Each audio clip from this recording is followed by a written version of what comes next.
We will now lead you through our day of Collide. Every day, with new adventures, new experiences, and new friends made at Collide, was started with a common experience, communion.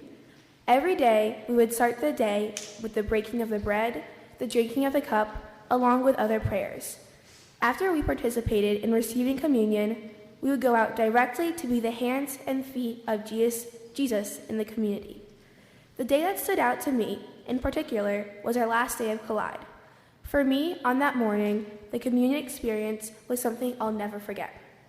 Many churches of different ethnicities, cultures, and traditions bonded over the week of Collide. For one of the prayers during the last communion, one person from each church came up to the front and said the prayer in their native language.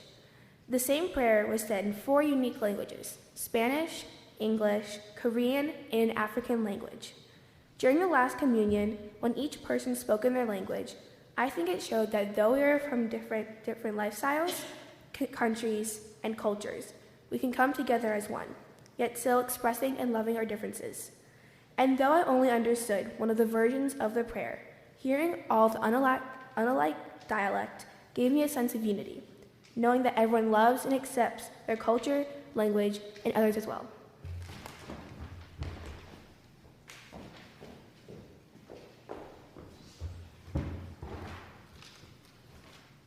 Every morning, we would go off to our service sites.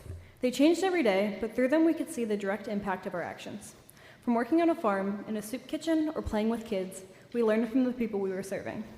To me, the most impactful of these sites was the Metropolitan Interfaith Association, or MIFA. This organization serves over 50,000 people a year. Their mission is to support the independence of vulnerable seniors and families in crisis through high-impact programs. One of these programs was the Emergency Housing Partnership Homeless Hotline. This program is used to help families facing unexpected homelessness and assist them by providing rent assistance or rapid rehousing. The second program they have that we were able to assist in was Meals on Wheels. This program provides warm meals to people 5 days a week who are older than 60 who either have a nutrient deficiency or are handicapped. After we learned about the amazing services offered at MIFA, we went off to begin our day of service. This consisted of getting lost many times and being unable to figure out how to get through many parking gates. But more importantly, we got to see pure gratitude. Every person who we gave a meal to was thankful, and for some, we may have been the only person they got to talk to that day. But one woman really stood out to me. When we arrived, she was sitting on a small porch. Nothing remarkable happened until we were about to leave. We told her where we were from, which to many wasn't that important, but she looked like she was about to cry. To her, this meant so much. A whole group of young girls traveled over 800 miles to help her. She began to tell us how we were blessings and thanked God for us being there, and she made sure to give each of us a hug before we left, leaving me with a lasting impact more vulnerable than a warm meal.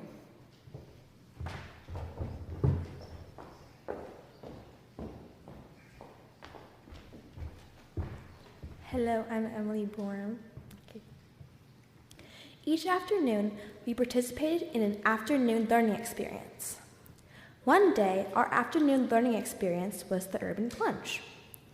The Urban Plunge experience was a time to dive in and see the city of Memphis in a new way. During the experience, we were asked to be students and learn from what we saw around us and through our experiences talking with those around us. During the Urban Plunge, we were supposed to find a friend and share our lunch and eat with them. Look for signs of homelessness, talk to a business person, and ask them questions about themselves and about how it is for them to experience business people and people experiencing homelessness in the same area. Like, are people allowed to sleep on the street or on building steps? Are some areas off limits? What are the reasons that people live on the streets? Where do you see an us and them mentality downtown? And where do you see unity? Since we only had one afternoon, we couldn't get through all of it, but here's a brief overview of what my particular group did. First, we parked at a church and got ourselves situated. Then we walked over to the park where we were to participate in the experience.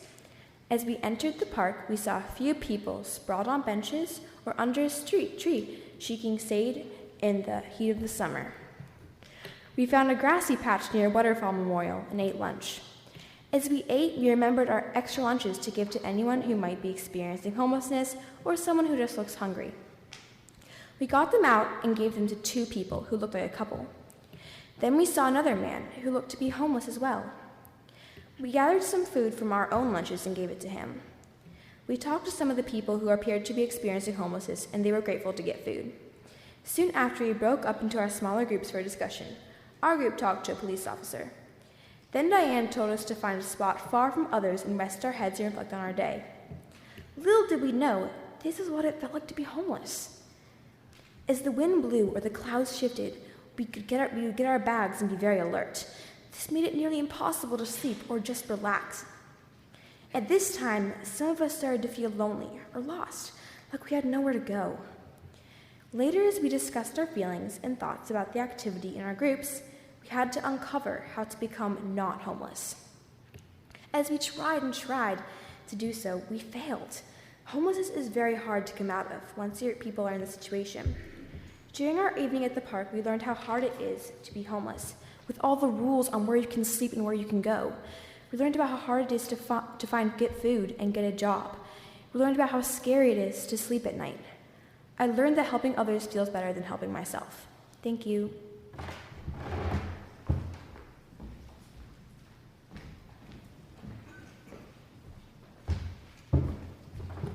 Hi, I'm Ella, and this is Jasmine. For one of our other afternoon learning experiences, we went to a place called My Cup of Tea. My Cup of Tea is located in a part of Memphis called Orange Mound. Orange Mound was the first African-American neighborhood to be built in Memphis. Orange Mound was supposed to be a place of opportunity, but bad things still happened. For example, every grocery store pulling out of their neighborhood because of things such as theft and graffiti. Prior to becoming the tea house, the building had been used by many to take drugs before they fixed it up. Through their hard work and commitment, My Cup of Tea became a small business that packages and sells teas from all around the world. You can find it in local stores and on their designated website. We even saw it in other stores around Memphis. We heard from the founder on how she built the business from the ground up. Mama Bear is what they called her, and they called her that because they saw each other as more than a family than business partners. All the ladies who work there are from the Orange Mound zip codes, and they all had gone through so much to get where they are today. They are taught business and get a safe haven to work after going through rough parts of town. It was a very cool experience to see how these women were so positive and happy, even though they didn't have all the opportunities we have. It really puts things into perspective. When we first walked into the home, we were consumed by the smell of fruity teas. They led us to the kitchen where we got to sample one of their many teas, this tea being the one you will be able to try after service. We learned about some of the ladies' stories leading them to My Cup of Tea. It was inspirational to learn how these women came from bad backgrounds and turned it into a positive thing, teaching women about marketing, shipping, and production. We went upstairs to their boxing room where they put together all their packaging for the tea bags. We had the opportunity to make a box ourselves, and we learned about all the different types of teas they carried and where they had come from. One woman didn't have the money to get the education to follow her dream of becoming a hairdresser, so now, 20 years later, she has her own hair salon inside the tea house. After walking through all the rooms, we had the option to purchase some of their fine teas. We even had the option to buy tea kettles and honey sticks. It was a pleasure to help support a business as welcoming as theirs. My Cup of Tea won Small Business of the Year from Google in 2019. They are the first nonprofit to win this award. God is really with them, and I hope to visit them again next year.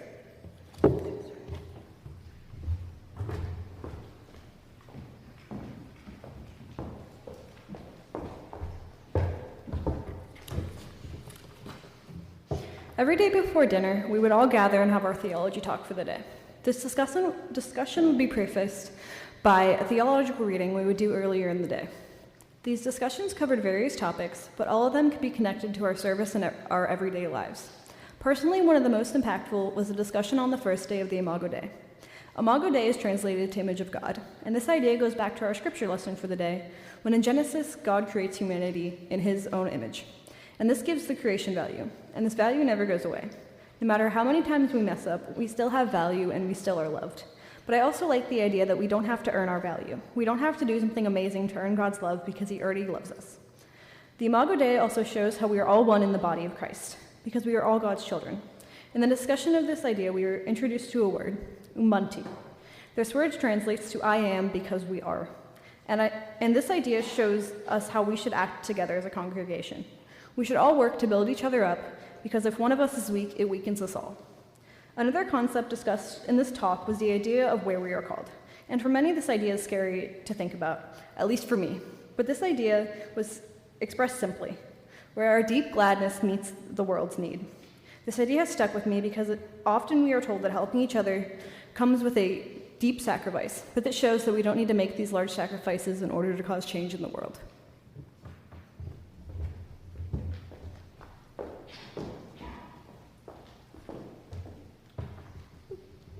Hello, my name is Eva Geisinger. One of the amazing activities Collide had was the time to talk within discussion groups. Representatives from the different churches were split up so that all of the groups had one or two from each church, and at least one adult discussion leader.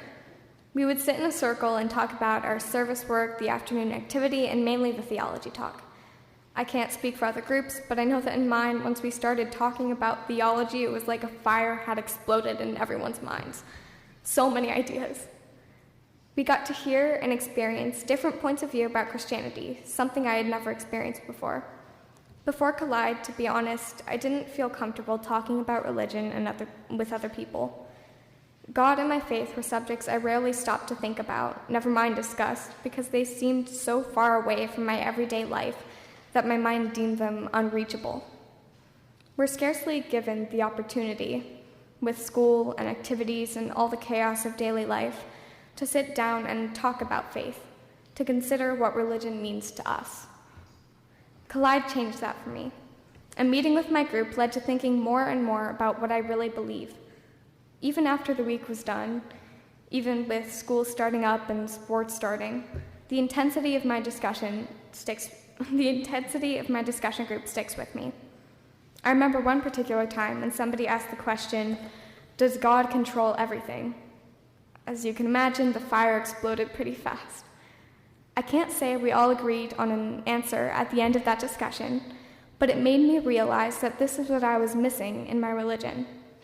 I never thought that other people's opinions could change mine about something like this, that questioning something could make it stronger in the end, that having a discussion could change what I thought it meant to be Christian. Listening to the theology talks with names like Pursuit of Justice and In the Midst of Suffering was eye-opening, but the discussion groups remained their power last. Collide and the people in Collide strengthened my beliefs and changed the way I approach my religion. That is no small feat.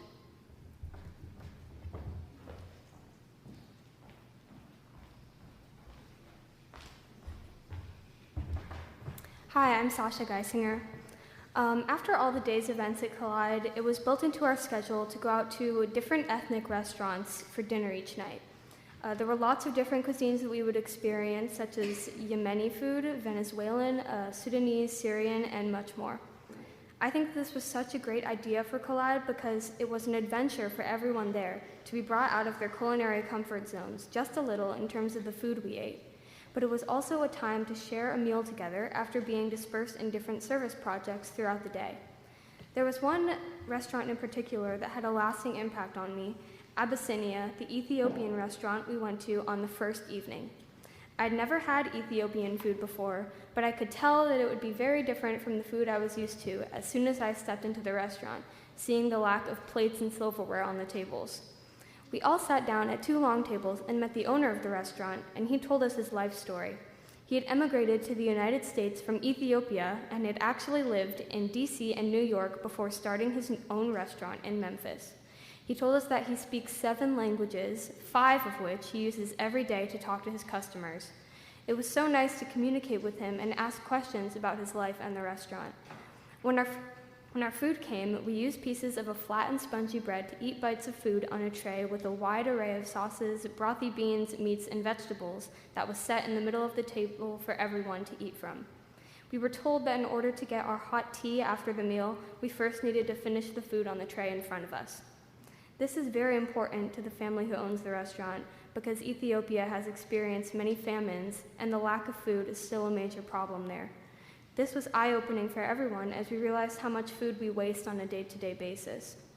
After we had eaten, the owner's wife came out and wrote our names for us in her language in our Collide books. We all left having had a new experience that I know I'll never forget.